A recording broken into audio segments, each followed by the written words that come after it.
आज की कहानी जापान की एक ऐसी लड़की की है जिसने जिंदा रहते हुए भी 40 दिनों तक नर्क से भी बदतर जिंदगी को जिया। ये कहानी जापान की एक 17 साल की लड़की की है जिसका नाम था जुनको फुरुता, जिसके साथ ऐसी हैवानियत की गई कि जब इस केस की डिटेल को कोर्ट में पेश किया गया तो उसे सुनने के बाद एक आदमी वहीं कोर्ट रूम में ही बेहोश हो गया। कहानी शुरू करने से पहले मैं आपको एक वार्निंग देना चाहूंगा कि अगर आप कमजोर दिल वाले हैं तो इस कहानी को ना सुने, और खासकर बच्चे, क्योंकि हो सकता है कि ये कहानी आपको बेचैन कर दे। तो कहानी शुरू होती है जापान की राजधानी टोक्यो से।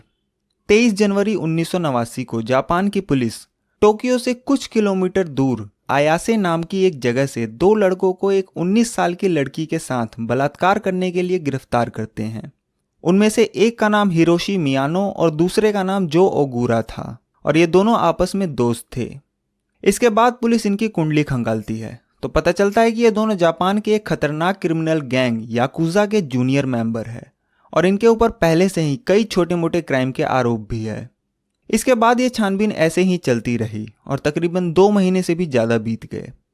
29 मार्च 1989 को जापान की पुलिस को इनके घर से एक महिला का अंडरवियर मिलता है, तो पुलिस अब इन दोनों से सख्ती से पूछताछ करने का फैसला करती है। इसके बाद पुलिस दोनों को अलग अलग कमरों में बिठाकर पूछताछ शुरू करती है, मगर इन दोनों में से कोई भी अपना मुंह नहीं खोलता। इसके बाद पुलिस को याद आता है कि आज से तकरीबन 4 महीने पहले आयासे में ही एक महिला और उसके 7 साल के बच्चे का मर्डर हो गया था, तो कहीं उस मर्डर में भी इन्हीं दोनों का हाथ तो नहीं है। इसलिए पुलिस अंधेरे में एक तीर मारती है और हिरोशी मियानो से कहती है कि हमें पता है कि तुमने किसी का मर्डर भी किया है। पुलिस की ये बात जैसे ही मियानो ने सुनी वो घबरा गया और उसे लगा कि शायद उसके दोस्त जो ओगुरा ने सब बता दिया है, जो कि दूसरे कमरे में था। पुलिस की ये ट्रिक काम कर गई और थोड़ी ना नुकुर करने के बाद आखिरकार मियानो टूट गया और बोला कि हाँ, उसने एक मर्डर किया है। पुलिस के लिए बहुत बड़ी कामयाबी थी, क्योंकि पूछताछ तो वो एक बलात्कार के बारे में कर रही थी, मगर खुल गया एक मर्डर केस। उसके बाद पुलिस लाश के बारे में पूछती है तो मियानो वो जगह बता देता है जहां लाश को फेंका गया था। फिर पुलिस उसी दिन अपनी टीम के साथ टोक्यो में ही कोटो नाम की जगह पहुंचती है। यह जगह समुद्र के किनारे बसी हुई थी। इसके बाद पुलिस छानबीन शुरू करती है। थोड़ी देर बाद ही पुलिस को एक खाली जगह पर एक बड़ा सा ड्रम मिलता है जो कि सीमेंट और कंक्रीट से भरा हुआ था, और उस ड्रम में से अजीब सी स्मेल आ रही थी। उसके बाद पुलिस एक क्रेन मंगाती है और उस 305 किलोग्राम के ड्रम को उठाकर ले जाती है। फिर जब उस ड्रम में से कंक्रीट को तोड़कर हटाया गया तो उस ड्रम में से एक लड़की की लाश निकली। लाश जो थी वो बुरी तरह सड़ चुकी थी और उसका चेहरा पहचान पाना नामुमकिन था। ऐसा लग रहा था जैसे इसे मरे हुए 2 से 3 महीने बीत चुके हैं। फिर पुलिस उसके फिंगरप्रिंट से उसकी पहचान ढूंढने की कोशिश करती है और जब लाश की पहचान सामने आती है तो पुलिस भी दंग रह जाती है, क्योंकि वो लाश उस औरत की नहीं थी जिसके बारे में पुलिस ने मियानो से पूछताछ की थी, बल्कि वो लाश जुनको फुरुता की थी। मतलब कि पुलिस को अनजाने में ही एक ट्रिकी सवाल के जरिए जुनको फुरुता के बारे में पता चला। अगर पुलिस अंधेरे में ये तीर नहीं चलाती तो शायद ये केस कभी दुनिया वालों के सामने आता ही नहीं। खैर, इसके बाद पुलिस ने जुनको फुरुता की लाश को पोस्टमार्टम के लिए भेज दिया और अब इस केस के बारे में हिरोशी मियानो और जो ओगुरा से पूछताछ शुरू की, और फिर उन दोनों ने पूरी कहानी बयां की और कहानी कुछ इस तरह थी।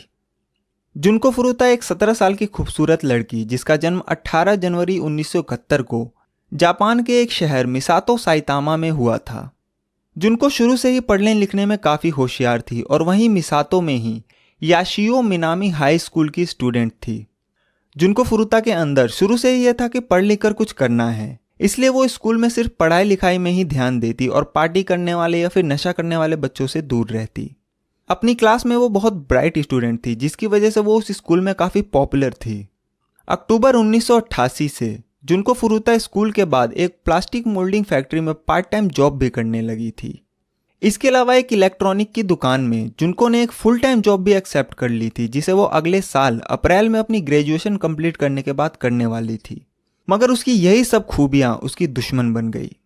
जिस स्कूल में जुनको पढ़ती थी उसी स्कूल में हिरोशी मियानो भी पढ़ता था और वो मन ही मन जुनको फुरुता को चाहने लगा। एक दिन मियानो ने जुनको को डेट पर चलने के लिए प्रपोज किया, मगर जुनको को पता था कि मियानो किस टाइप का लड़का है, इसलिए उसने मियानो के इस प्रपोजल को साफ मना कर दिया। जुनको के इस इनकार की वजह से मियानो को बहुत गुस्सा आया, क्योंकि उसे ना सुनने की आदत नहीं थी। स्कूल के सभी लोग ये जानते थे कि मियानो जो है वो याकुजा गैंग का मेंबर है, इसलिए सभी उससे डरते थे और घबराते थे। और कोई भी उसकी किसी भी बात को कभी मना नहीं करता था। मगर जुनको के इस इनकार ने उसके अंदर एक गुस्सा भर दिया और ये बात उसके दिल में बैठ गई। इसलिए उसने जुनको से बदला लेने की ठान ली, मगर उसे कोई मौका नहीं मिल रहा था। 25 नवंबर 1988 की एक शाम हिरोशी मियानो अपने एक दोस्त नोबुहारो मिनाटो के साथ मोपेड पर मिसातो साइटामा में घूम रहा था और उनका यही काम था कि अकेले में कोई मिले तो उसे डरा धमका के उसे पैसे लूटना या फिर कोई अकेली लड़की मिले तो उसका फायदा उठाना। वो दोनों अपने इसी शिकार की तलाश में इधर उधर घूम रहे थे। रात तकरीबन 8:30 बजे जुनको फुरुता अपना पार्ट टाइम जॉब करके साइकिल से वापस अपने घर जा रही थी और इत्तेफाक से मियानो अपने दोस्त के साथ मोपेड पर उसी इलाके में घूम रहा था जहां से जुनको अक्सर गुजरा करती थी। मियानो की नज़र जुनको पर पड़ जाती है और वो जिस मौके की तलाश में था वो उसे मिल जाता है।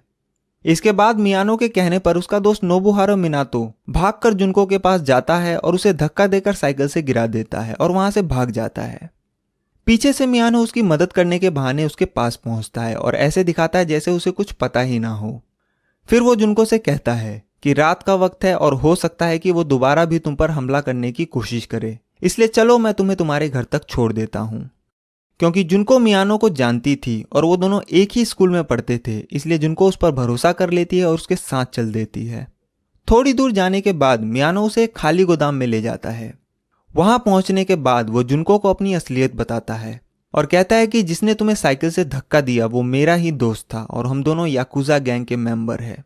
मैं जैसा कहता हूं वैसा ही करो और अगर तुमने शोर किया तो मैं तुम्हें जान से मार डालूंगा। मियानो की ये बात सुनकर जुनको बहुत डर जाती है। इसके बाद वो जुनको के साथ बलात्कार करता है। फिर वो जुनको को लेकर बाहर आता है और रात करीब 9:50 पर वो वहां से एक टैक्सी लेकर पास के ही एक होटल में जाता है।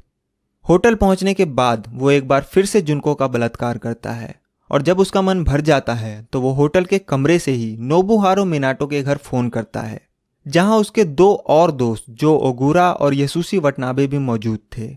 और फिर जो उसने जुनको के साथ किया उसे बड़े ही शान से बताता है।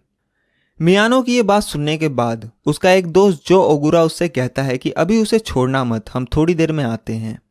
इन सब में 25 नवंबर की वो तारीख बीत जाती है और रात 12 बजे के बाद 26 नवंबर 1988 की तारीख आ जाती है।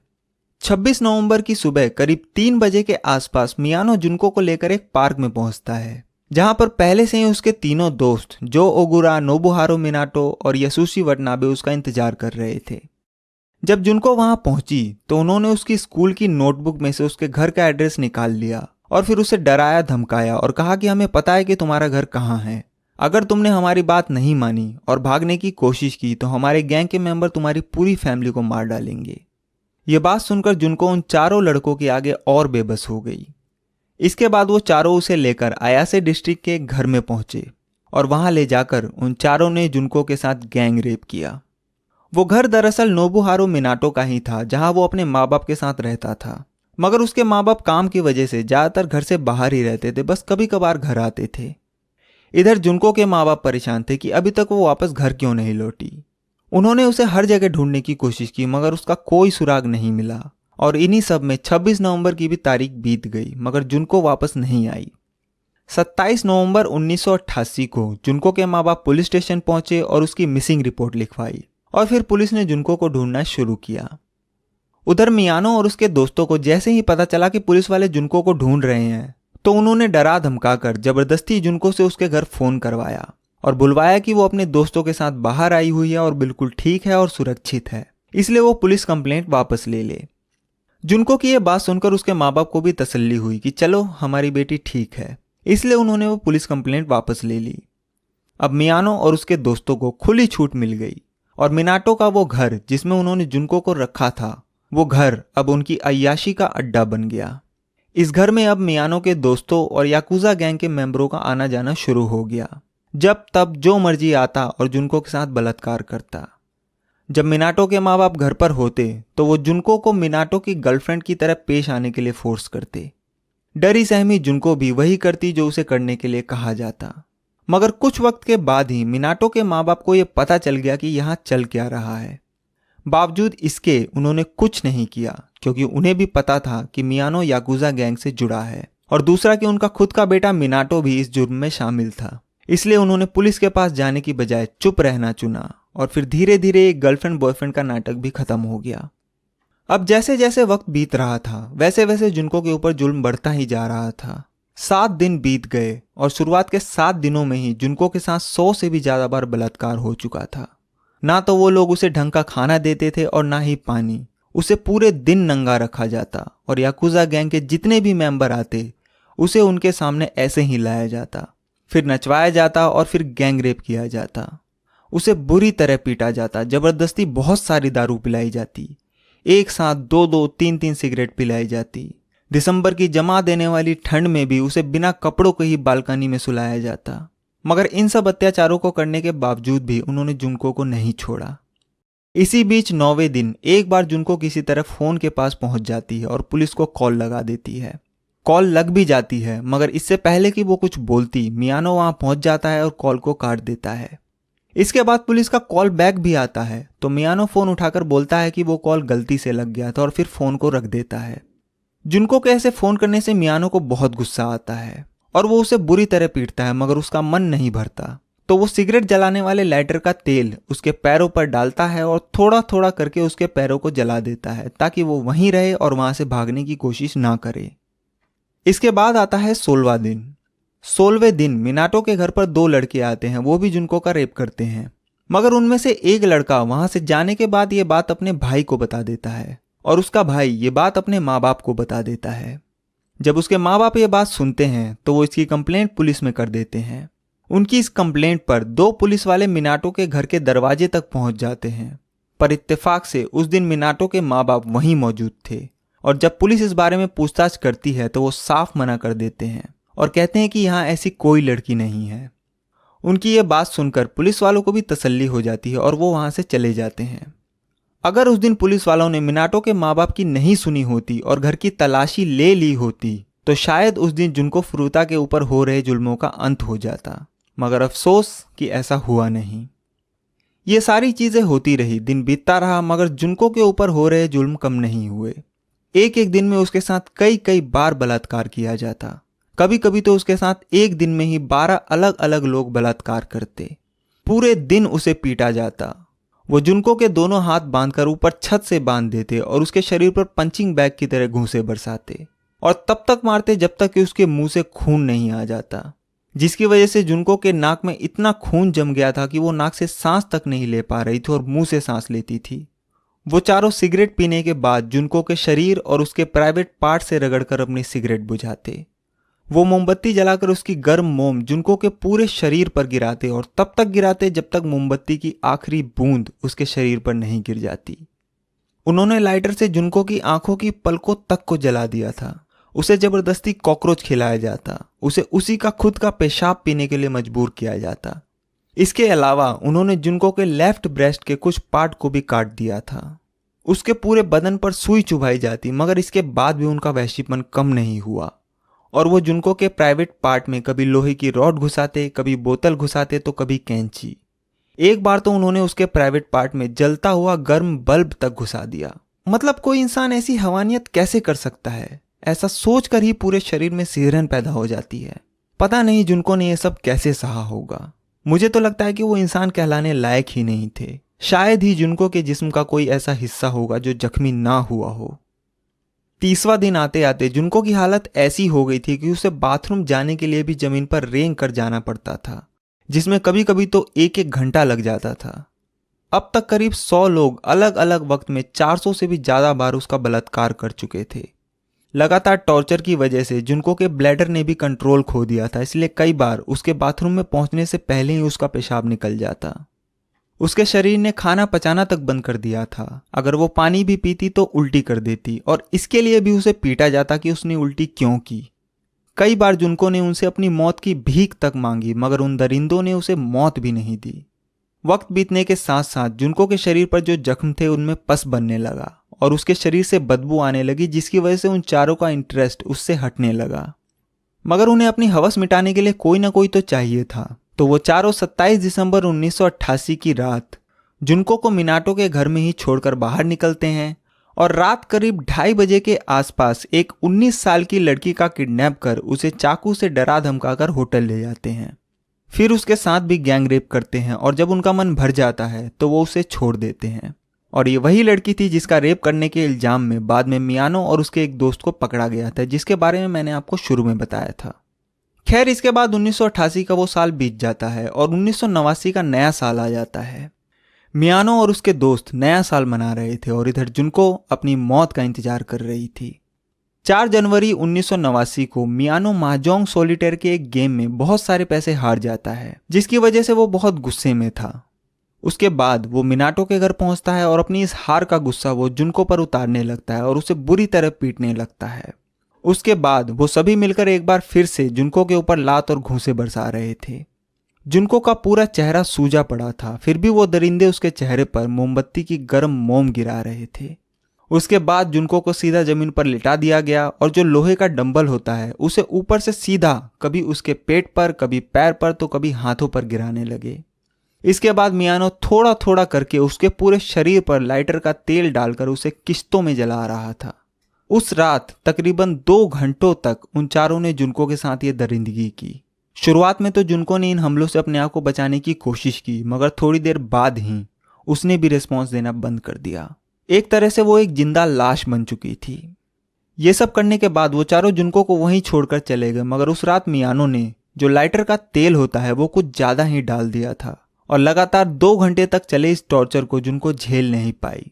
और 40 दिनों के इस नर्क को झेलने के बाद 4 जनवरी 1989 की उस रात जुनको की मौत हो गई। और मुझे लगता है कि अच्छा ही हुआ कि उस रात उसकी मौत हो गई, वरना ना मालूम और कितने दिन जुनको को ये दरिंदगी झेलनी पड़ती। अगले दिन जब वो चारों दरिंदे याकुजा गैंग के साथ घूम रहे थे तो मिनाटो का भाई जो घर पर ही था और उसे भी जुनको के बारे में सब पता था, उसने कॉल करके उन चारों को बताया कि जुनको कल से ऐसे ही पड़ी हुई है और लगता है कि शायद वो मर गई। ये खबर सुनते ही वो चारों भागे भागे मिनाटो के घर पहुंचते हैं और फिर चेक करने पर पता चलता है कि जुनको की मौत हो चुकी है। उसके बाद वो चारों मिलकर जुनको की लाश को ठिकाने लगाने का प्लान बनाते हैं। फिर वो चारों मिलकर बॉडी को 2 कंबल में लपेटते हैं और एक बड़े से बैग में रखकर उसके चारों तरफ टेप लगा देते हैं। इसके बाद वो एक बड़ा सा 55 गैलन का तेल का खाली ड्रम लाते हैं और उस बैग को जिसमें जुनको की लाश थी उसे उस ड्रम में डाल देते हैं। उसके बाद वो उस ड्रम को कंक्रीट और सीमेंट के गीले मसाले से भर देते हैं। रात 8 बजे के करीब वो उस ड्रम को एक ट्रक में लोड करते हैं और उस ड्रम को लेकर कोटो, टोक्यो की तरफ चल देते हैं। कोटो जो है वो जापान में एक समुद्री इलाका है और उनका प्लान ये था कि वो इस ड्रम को समुद्र में डाल देंगे। मगर समुद्र के करीब पहुंचने से थोड़ा पहले ही उन्हें एक खाली और सुनसान जगह मिलती है, तो वो उस ड्रम को वहीं फेंक कर वहां से निकल जाते हैं। और इसके आगे की कहानी आपको मालूम ही है। जब जुनको फुरुता की ये कहानी पुलिस के सामने आती है तो पूरा पुलिस महकमा हिल जाता है। उन्हें भी यकीन नहीं हो रहा था कि कोई इंसान ऐसा कैसे कर सकता है। हिरोशी मियानो और जो ओगुरा की इस गवाही के बाद इनके बाकी के 2 दोस्त नोबुहारो मिनाटो और यसुशी वटनाबे को भी गिरफ्तार कर लिया गया। मगर यहाँ एक अफसोसजनक बात यह थी कि ये चारों ही नाबालिग थे, तो पुलिस इनकी पहचान दुनिया वालों के सामने नहीं रख सकती थी और ना ही इन्हें मैक्सिमम सजा या फांसी दी जा सकती थी। इसलिए इन्हें जब कोर्ट में पेश किया गया तो इन्हें इनके असली नाम से नहीं बल्कि A, B, C और D के नाम से पेश किया गया। और क्योंकि जुनको फुरुता की जो बॉडी थी वो एक ड्रम में मिली थी जो सीमेंट और कंक्रीट में जमी हुई थी, इसलिए इस केस को जो नाम दिया गया वो था concrete encased high school girl murder case. मगर जब जुनको फुरुता की ये कहानी शुकान बुनशुन मैगजीन के एक पत्रकार ने सुनी तो उन्होंने सीधे इन चारों का नाम अपनी मैगजीन के फ्रंट पेज पर छाप दिया और कहा कि इन चारों दरिंदों ने जो भी जुनको के साथ किया वो किसी हैवानियत से कम नहीं था, इसलिए इन्हें किसी भी ह्यूमन राइट्स का कोई अधिकार नहीं है, चाहे हमारा कानून कुछ भी कहे। इसके बाद जब यह कहानी पूरे जापान और पूरी दुनिया के सामने आई तो सभी दंग रह गए। कहानी ही ऐसी थी कि जिसने भी सुना वो रो पड़ा।